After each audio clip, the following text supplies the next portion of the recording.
नमस्कार दोस्तों, स्वागत है आपका रिप्रोडक्शन इन ऑर्गेनिज्म के लेक्चर नंबर 9 में। तो पिछली क्लास में हमने क्या पढ़ लिया था, फर्टिलाइजेशन के टाइप्स पढ़े थे, अलग अलग बेसिस पे वे टू रिप्रोड्यूस। तो हमने पढ़ा था इंटरनल फर्टिलाइजेशन क्या है और एक्सटर्नल फर्टिलाइजेशन क्या है, और क्या पढ़ा था हमने, ओवीपेरस, वीवीपेरस और ओवोवीवीपेरस क्या है, किनके अंदर मेंस्ट्रुअल साइकिल देखने को मिलती है और किसके अंदर ओस्ट्रियस साइकिल देखने को मिलती है, कौन से सीजनल ब्रीडर ऑर्गेनिज्म होते हैं और कौन से कंटिन्यूअस ब्रीडर ऑर्गेनिज्म होते हैं। और हमने टेरर ऑफ बंगाल के बारे में पढ़ लिया था, और हमने सेक्सुअल रिप्रोडक्शन के टाइप्स को पढ़ लिया था। किसके दो बेसिस पे पढ़ा था हमने, एक तो सोर्स के बेसिस पे और एक पढ़ा था हमने कि भाई किस टाइप के जो गैमेट है किस टाइप के दिखते हैं। तो सोर्स के बेसिस पे मतलब जब सेम गोनेट्स, गोनेट्स मतलब होता है सेक्स ऑर्गन, जब सेक्स ऑर्गन सेम यानी सेम गोनेट्स से जब और मेल और फीमेल गैमेट आ रहे हो तो उसे हम एंडोगैमी बोलते थे। एंडोगैमी के एग्जांपल क्या थे, फैसियोला और टीनिया। उसके अलावा एक्सोगैमी क्या होता है, जब दो डिफरेंट गोनेट्स से मेल और फीमेल गैमेट आ रहे हो तो उसे एक्सोगैमी बोलते थे। एग्जांपल क्या था, ह्यूमन, फ्रॉग, कैक्रोच, जितने भी है सारे लगभग क्या है, एक्सोगैमी है। उसके बाद सोर्स के बाद हमने क्या पढ़ा था कि on the basis of gametes, gametes किस टाइप के थे, एक तो पढ़ा था आइसोगैमी जिसके अंदर गैमेट क्या थे, सेम टाइप के थे, एक शेप के थे, देखकर हम आइडेंटिफाई नहीं कर पाते कि ये मेल गैमेट है या ये मेल गैमेट है, ये फीमेल गैमेट है, ये फीमेल गैमेट है, यानी हम आइडेंटिफाई दूर से देख के नहीं कर सकते। जब सेम टाइप के गैमेट होते हैं तो उसे क्या बोलते हैं,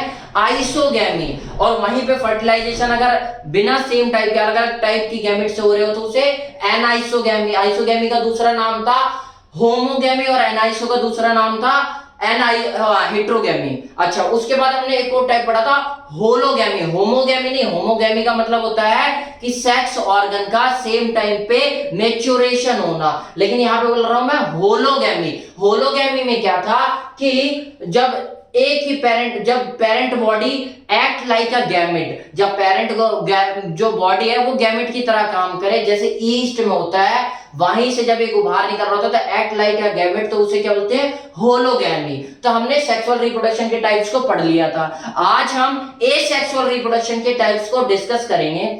मेनली 6 टाइप के होते हैं, आप बनाने को आप 7-8 टाइप के भी या इसे छोड़ा भी कर सकते हो, लेकिन मेनली जैसे पढ़ाया जाता है उस हिसाब से 6 टाइप के होते हैं। और 6 टाइप को पढ़ाने के बाद आपको कंसेप्ट पूरी तरह क्लियर हो जाएंगे। आप जितने भी इसके अलावा आप पढ़ोगे तो इनके अंदर आप अपने आप ही इंक्लूड कर पाओगे। क्या नाम है उनके, एक तो है फ्यूजन, फ्रेगमेंटेशन, रीजनरेशन और बडिंग और स्पोर फॉर्मेशन और वेजिटेशन। इसके अलावा इसके अलावा कौन से, ये फ्यूजन, फ्रेगमेंटेशन, रीजनरेशन और ये बडिंग, ये ऐसे होते हैं जो mainly occurs in animals and bacteria. क्या बोला, फ्यूजन, फ्रेगमेंटेशन, रीजनरेशन और बडिंग, जो ये वाले एसेक्सुअल रिप्रोडक्शन के टाइप है, ये जनरली एनिमल्स और बैक्टीरिया में पाए जाते हैं।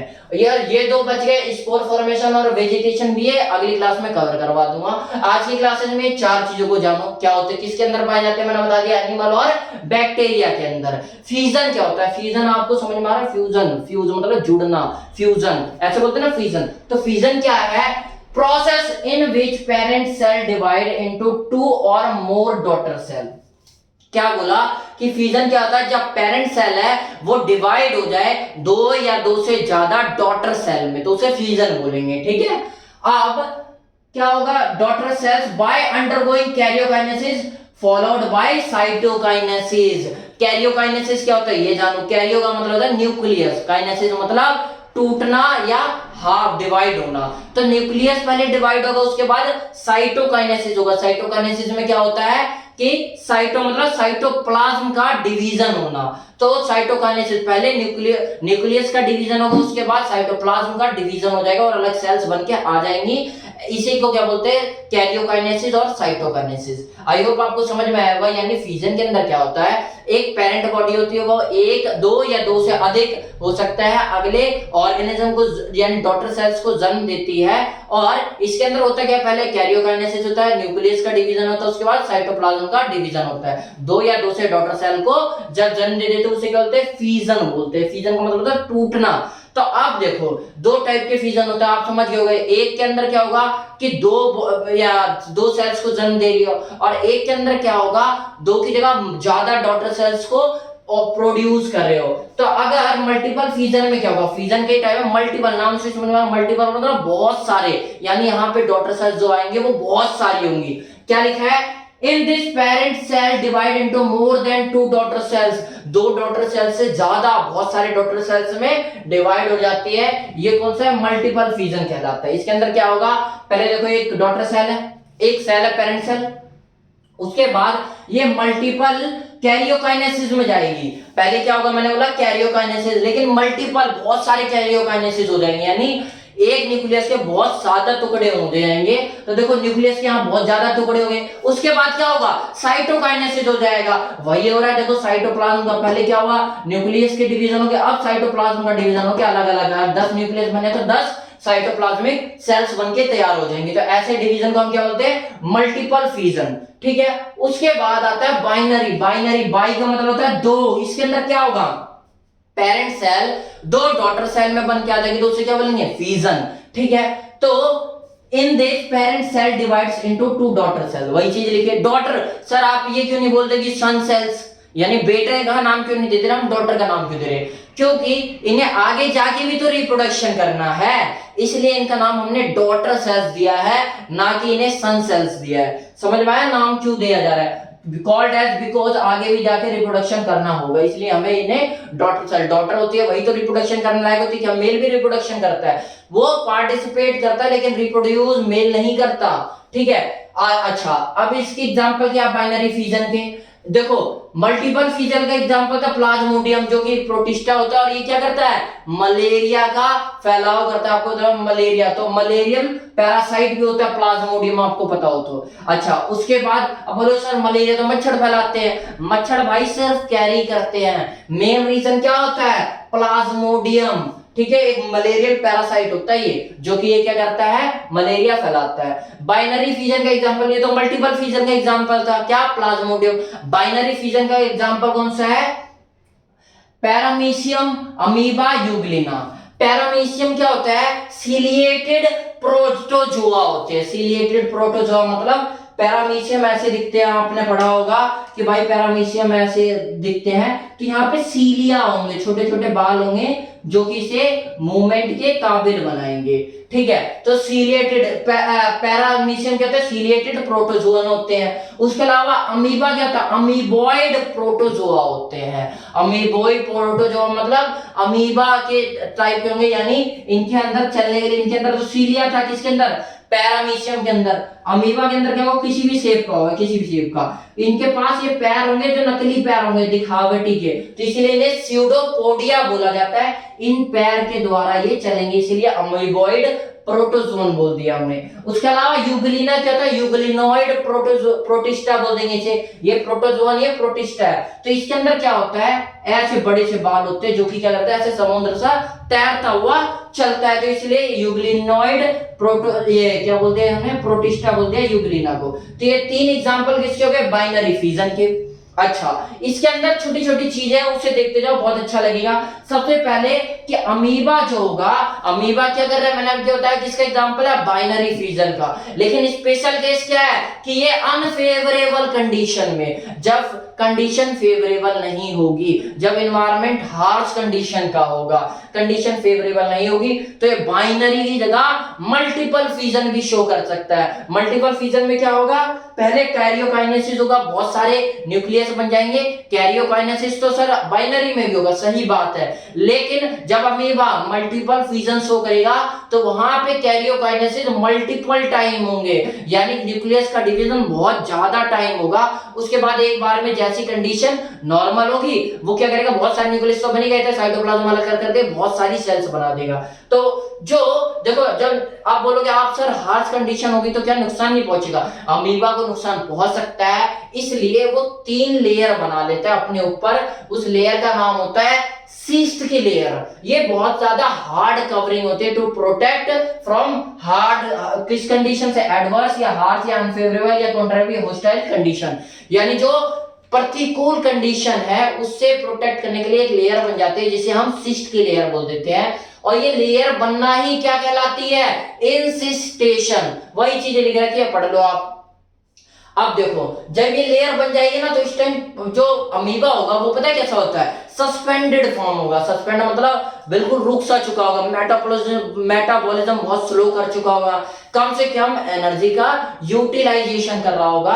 तो वही चीजें मैंने लिख रखी है। यानी जब हार्श कंडीशन होगी तो अमीबा क्या करेगा, लगभग 3 लेयर की एक लेयर चढ़ा लेगा, जैसे सिस्ट की लेयर बोला जाता है। इस सिस्ट की लेयर के चढ़ने को ही इंसिस्टेशन कहा जाता है। और जब तक ये हार्श कंडीशन रहेगी, जब तक अमीबा क्या करेगा, मल्टीपल कैरियोकाइनेसिस अपने ही अंदर कर रहा होगा और सस्पेंडेड फॉर्म में रहेगा। सस्पेंडेड फॉर्म मतलब मेटाबॉलिज्म को पूरी तरह स्लो कर चुका होगा, कम से कम एनर्जी का खर्च करेगा, ताकि जब तक एडवर्स कंडीशन चली ना जाए, जब तक वो अपने आप को जीवित रख पाए। ठीक है, तो वही चीजें लिख रखी है। क्या लिखा है, अमीबा क्या है, ऑल्सो डू मल्टीपल फ्यूजन, बता दिया आपको, मल्टीपल फ्यूजन करता है फ्रॉम एनी एक्सिस और इरेगुलर। ये एक्सिस क्या होता है, यानी मल्टीपल फ्यूजन करेगा जब, यानी टूटेगा तो किस एक्सिस से, ऐसे टूटेगा ऐसे, तो किसी भी एक्सिस से जहां से उसका मन गया करके। अमीबा एक तो क्या होता है भाई, ऐसा होता है, किसी भी आकार का बना सकते हैं। तो वो जरूरी नहीं है कि जब डिवीजन करना होगा तो ऐसे ही करेगा या ऐसे ही करेगा।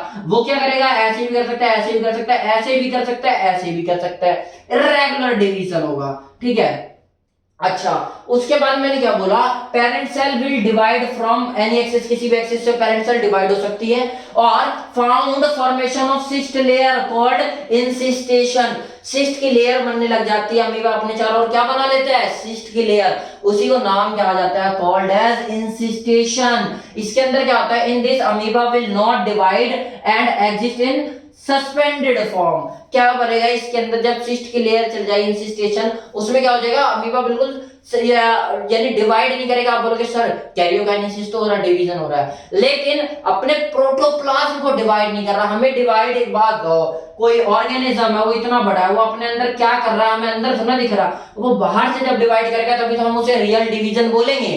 तो वही चीज बोल रहा है कि अमीबा डिवाइड नहीं होगा, यानी उसके साइटोप्लाज्म डिवीजन नहीं दिखेगा और अपने आप को सस्पेंडेड फॉर्म में रख चुका होगा। सस्पेंडेड फॉर्म का मतलब क्या होता है, behave like a non living, non like नहीं, नॉन लिविंग, यानी वो किसकी तरह काम करने लगता है, नॉन लिविंग की तरह, यानी जैसे कोई मर गया हो इसकी तरह काम करने लगता है और अपने मेटाबॉलिज्म को स्लो कर देता है, बहुत ज्यादा स्लो डाउन कर देता है, ताकि एनर्जी कम से कम खर्च हो। उसके बाद सिस्ट की लेयर क्या होती है, हार्ड प्रोटेक्टिव लेयर होती है, आपको बता दिया। उसके अलावा आफ्टर अनफेवरेबल कंडीशन, देखो अब आपके सवाल आएगा सर जब कंडीशन अनफेवरेबल कंडीशन चली जाएगी, उसके बाद अनफेवरेबल कंडीशन के बाद ये सिक्स्थ लेयर का क्या होगा, कुछ नहीं होगा, ये डीजनरेट हो जाएगी। तो वही चीज लिख रखा है, after unfavourable condition it will degenerate, ये क्या हो जाएगी, डीजनरेट, खत्म हो जाएगी धीरे धीरे।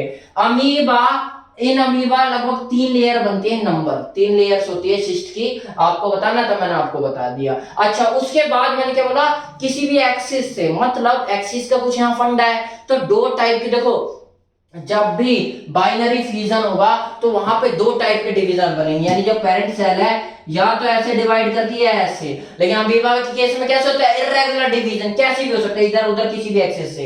लेकिन जनरली बाइनरी फ्यूजन में 2 टाइप के डिवीजन होते हैं, एक तो एक्स एक्सिस का डिवीजन, या तो ऐसे होगा, या वाई एक्सिस का डिवीजन।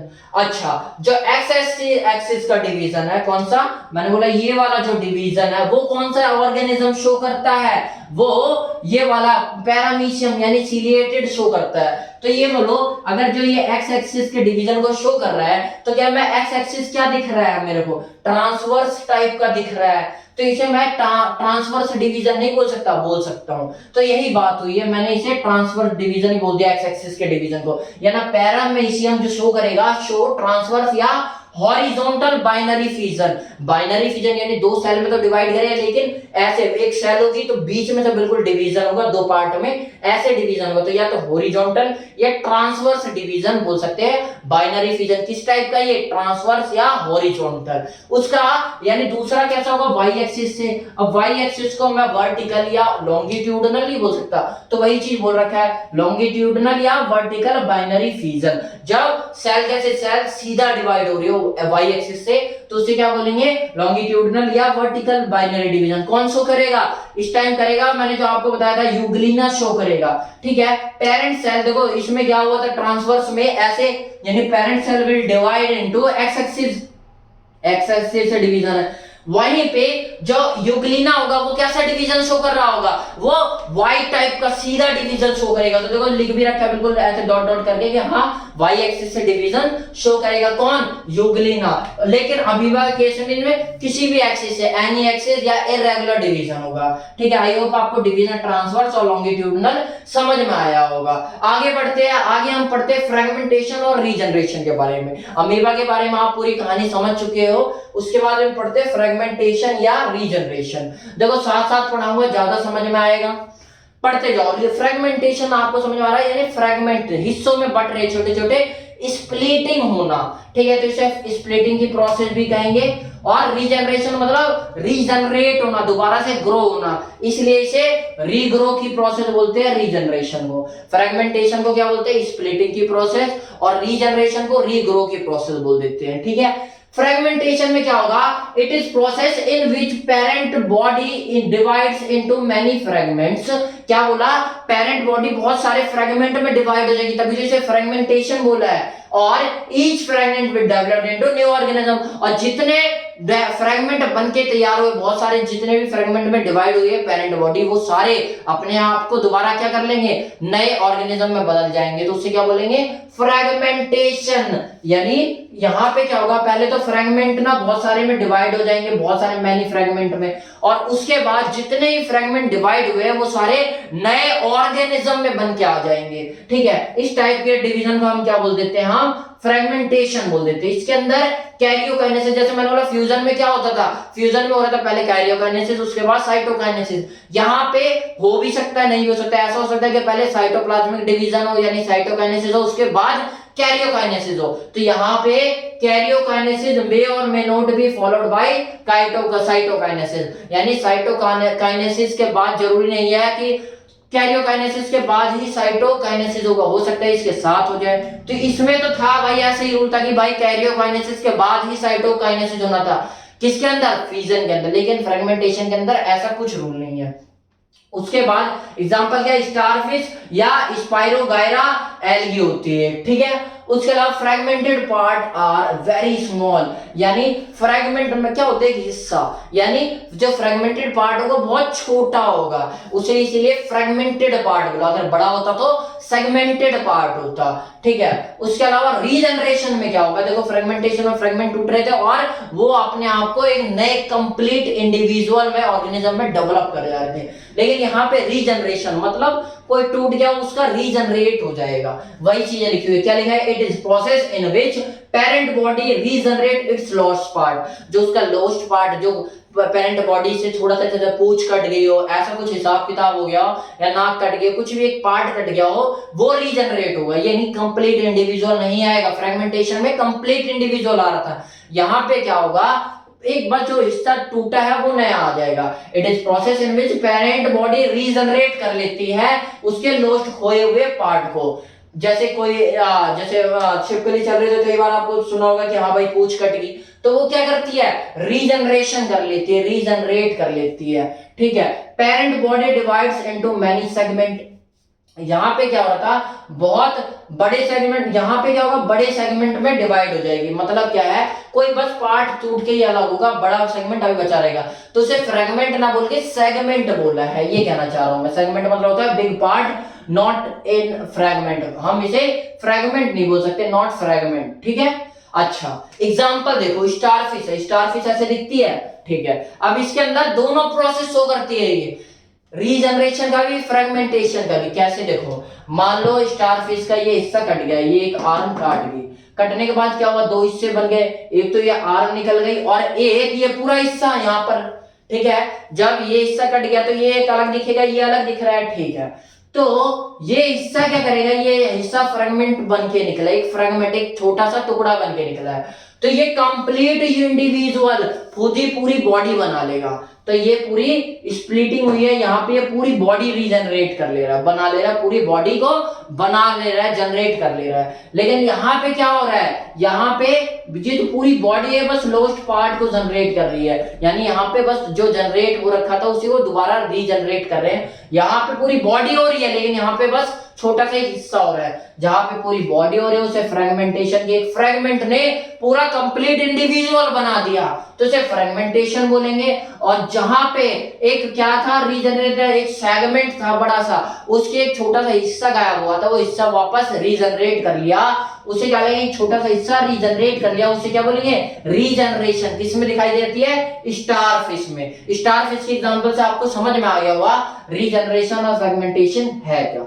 उसके बाद कहानी आगे बढ़ती है, एक टाइप होता है रीजनरेशन के, टाइप होता है, फ्रेगमेंट तो खत्म, फ्रेगमेंटेशन, रीजनरेशन के टाइप होते हैं। एक तो कंप्लीट रीजनरेशन और एक होता है इनकम्प्लीट रीजनरेशन। कंप्लीट नाम से ही समझ में आ रहा है, यहाँ कंप्लीट के कुछ यानी पूरा अगर रीजनरेट हो रहा हो, parent body can regenerate all its part and can form complete fragmentation। देखो बच्चे कहाँ कंफ्यूज कर जाते हैं कि जहां पे रीजनरेशन की बात चली, बोले सर कंप्लीट रीजनरेशन में क्या होगा, वो पूरी बॉडी को बना देगा, और फ्रेगमेंटेशन में भी हो रहा है, फ्रेगमेंटेड पूरी बॉडी को बना दे रहा है। तो ये दोनों तो सेम हुआ ना, नहीं डिफरेंस है। फ्रेगमेंटेशन पूरी बॉडी को बना रहा था लेकिन यहाँ पे वो सेल्स पूरे बॉडी को रीजनरेट तो कर रही है, लेकिन उसके अंदर ये काबिलियत है पूरी बॉडी का सेल्स बना लेगी, पूरी बॉडी को नहीं बनाएगी, पूरी बॉडी के सेल्स बना लेगी। मतलब कान कट गया तो कान बना लेगी, नाक कट गया नाक बना लेगी, अगर आर्म्स यानी हाथ कट गए तो हार्ट बना लेगी। तो उसे कंप्लीट रीजनरेशन बोला, जहां पे कोई सा बॉडी पार्ट लॉस्ट हो जाए उसको रीजनरेट करने की कैपेसिटी हो, यानी कि पूरी बॉडी को रीजनरेट कर रही है। और वहीं पे इनकम्प्लीट रीजनरेशन में क्या होता है, एक स्पेसिफिक पार्ट, एक स्पीशी बस अगर पूंछ जनरेट कर सकती तो पूंछ के अलावा मान लो टांग कट गई तो टांग रीजनरेट नहीं कर पाएगी।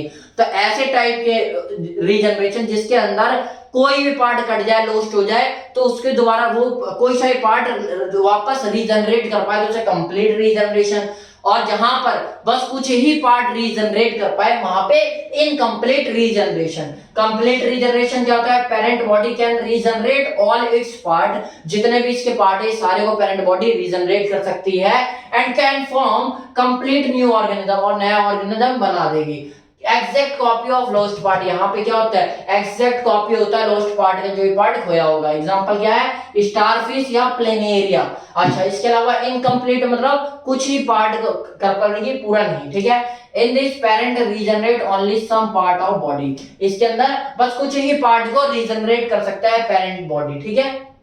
अच्छा, न्यू पार्ट जो बन के आएगा ना, विच इज रीजनरेटेड, जो दोबारा रीजनरेट हुआ है, वो एग्जैक्ट कॉपी नहीं होगा। यहाँ पे कंप्लीट रीजनरेशन में तो एग्जैक्ट कॉपी था, लेकिन यहाँ पे एग्जैक्ट कॉपी नहीं होगा, ठीक है। उसके अलावा this mode of asexual reproduction is not considered at the reproduction because in this process formation of new organism is not occurs. मतलब क्या है कि इसके अंदर देखो कंप्लीट रीजनरेशन में तो इसके बाद पावर थी कोई सा भी पार्ट खो जाए और आ जाएगा, लेकिन इसके अंदर क्या होगा इनकम्प्लीट रीजनरेशन में कि उसके पास कुछ ही पार्ट को बनाने की कैपेसिटी होगी, सारे पार्ट नहीं बना पाएगी, सारे नहीं बना पाएगी, यानी कंप्लीट इंडिविजुअल नहीं आ पाएगा। और अगर जहां इंडिविजुअल नहीं आ पा रहा, क्या उसे हम रिप्रोडक्शन का पार्ट बोल सकते हैं, टाइप बोल सकते हैं, नहीं बोल सकते, इसलिए इसे कंसीडर एज नॉन रिप्रोडक्शन, इसे रिप्रोडक्शन की कैटेगरी में नहीं डाला जाता। वही चीज लिखा जा रहा है कि consider as not reproduction, reproduction की कैटेगरी में नहीं डालते इसे।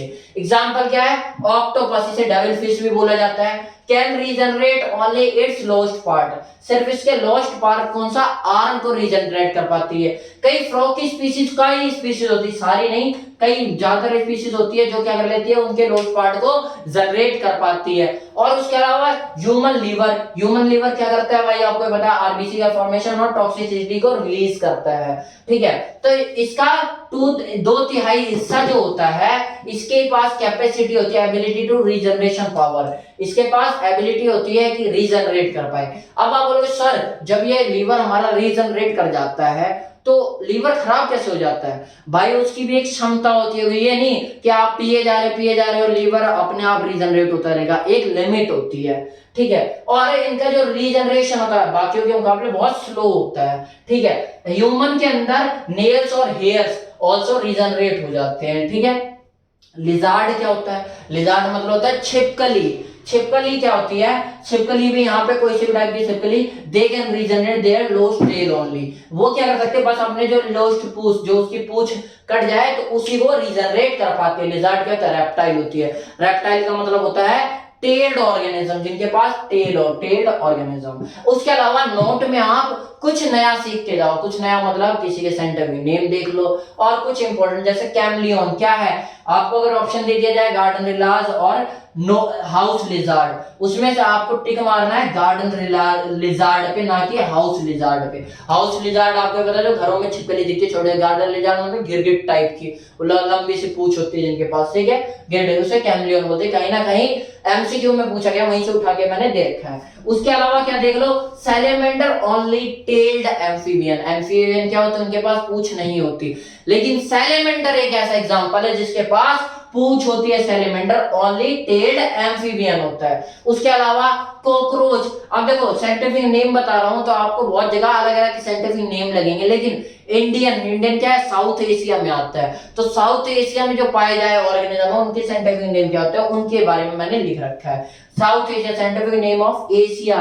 एशिया से आप रिलेट करोगे तभी आपको ये मिलेंगे, नहीं तो अलग अलग जगह पे अलग अलग टाइप के नेम बोल देते हैं, तो वो चीजें नहीं करना, ठीक है। फ्रॉग को कहते हैं Rana tigrina Indian bull frog. ये साउथ एशिया जो केरल तमिलनाडु है ना, इसके साइड में बुल टाइप के फ्रॉग होते हैं जो लगभग पीले कलर के दिखाई देते हैं, उसको क्या बोलते हैं? राना टिग्राना। उसके अलावा कॉकरोच का नाम कहता है पेरिप्लैनेटा अमेरिकाना। उसके अलावा और नाम देख लो, लीच फ्रॉग मतलब तो मेंढक होता है, लीच मतलब होता है जोक जो भैंस वैस में कैटल में पाए जाते हैं ना, इंडियन कैटल लीच। उनका नाम क्या होता है? हुरिएंडिनेरिया और ग्रेनुलोसा, ये इसका नाम होता है, पढ़ लेना आप। उसके अलावा अर्थवॉर्म जो केचुआ होता है, जिन्हें हम बोलते हैं फार्मर के दोस्त होते हैं, क्योंकि वो उर्वरक क्षमता को बढ़ाते हैं, तो इन्हीं को फ्रेंड ऑफ फार्मर बोला जाता है। और इनका साइंटिफिक नाम क्या है? पेरिटिमा पोस्टथुमा, ठीक है। तो ये नाम है, ये कुछ इंपॉर्टेंट नोट्स थे जो कहीं ना कहीं एमसीक्यू से पूछे गए, इसलिए मैंने आपको आज ये भी डिस्कस कर दिया। अगली क्लासेस में हम इन दोनों के बारे में पढ़ लेंगे कि स्पोर फॉर्मेशन और वेजिटेटिव प्रोपोगेशन क्या होता है। आई होप आपको ये चार टाइप के मैंने कौन कौन से फ्यूजन, फ्रेगमेंटेशन और रीजनरेशन और बडिंग के बारे में पढ़ाया है, आपको समझ में आएगा। आप बोलोगे सर बडिंग तो छूट गया, तो बडिंग छूट गया दोबारा पढ़ा देता। क्या है बडिंग? कुछ नहीं है। बडिंग मतलब एक बड या आउटग्रोथ बाहर साइड निकल जाती है, और वो अल्टीमेटली क्या होता है? एक अलग ऑर्गेनिज्म में पूरा डेवलप होगी, कंप्लीट ऑर्गेनिज्म बन जाता है, तो उसे बडिंग बोलते हैं। बडिंग क्या होती है? इट इज एन आउटग्रोथ और bud on parent body. Parent body पे एक आउटग्रोथ या बड बन रही होती है आफ्टर मेच्योरेशन, जब पूरी तरह वो बड मेच्योर या पूरी तरह मेच्योर हो जाती है, तो क्या करते हैं? It will detach from parent body and develop into complete organism. तो जब ये पूरी तरह मेच्योर हो जाएगी तो वो डिटैच हो जाएगी पेरेंट बॉडी से और कंप्लीट ऑर्गेनिज्म में आ जाएगी बनके। जैसे एग्जांपल दे रखा, पहले से थोड़ी सी आउटग्रोथ है, वो बाहर सा निकला, उसका थोड़ा बड़ा हुआ और फिर और बड़ा होकर अल्टीमेटली ये क्या पूरा बन जाएगा। टाइप्स क्या है? एक तो है एक्सटर्नल बडिंग और एक इंटरनल बडिंग। अब इसको ये खतरनाक से नाम दे देंगे एक्सोजीनस बडिंग और एंडोजीनस बडिंग। नाम वही है, सेम मतलब है। क्या है? Bud arise on the body of surface of parent. क्या बोला?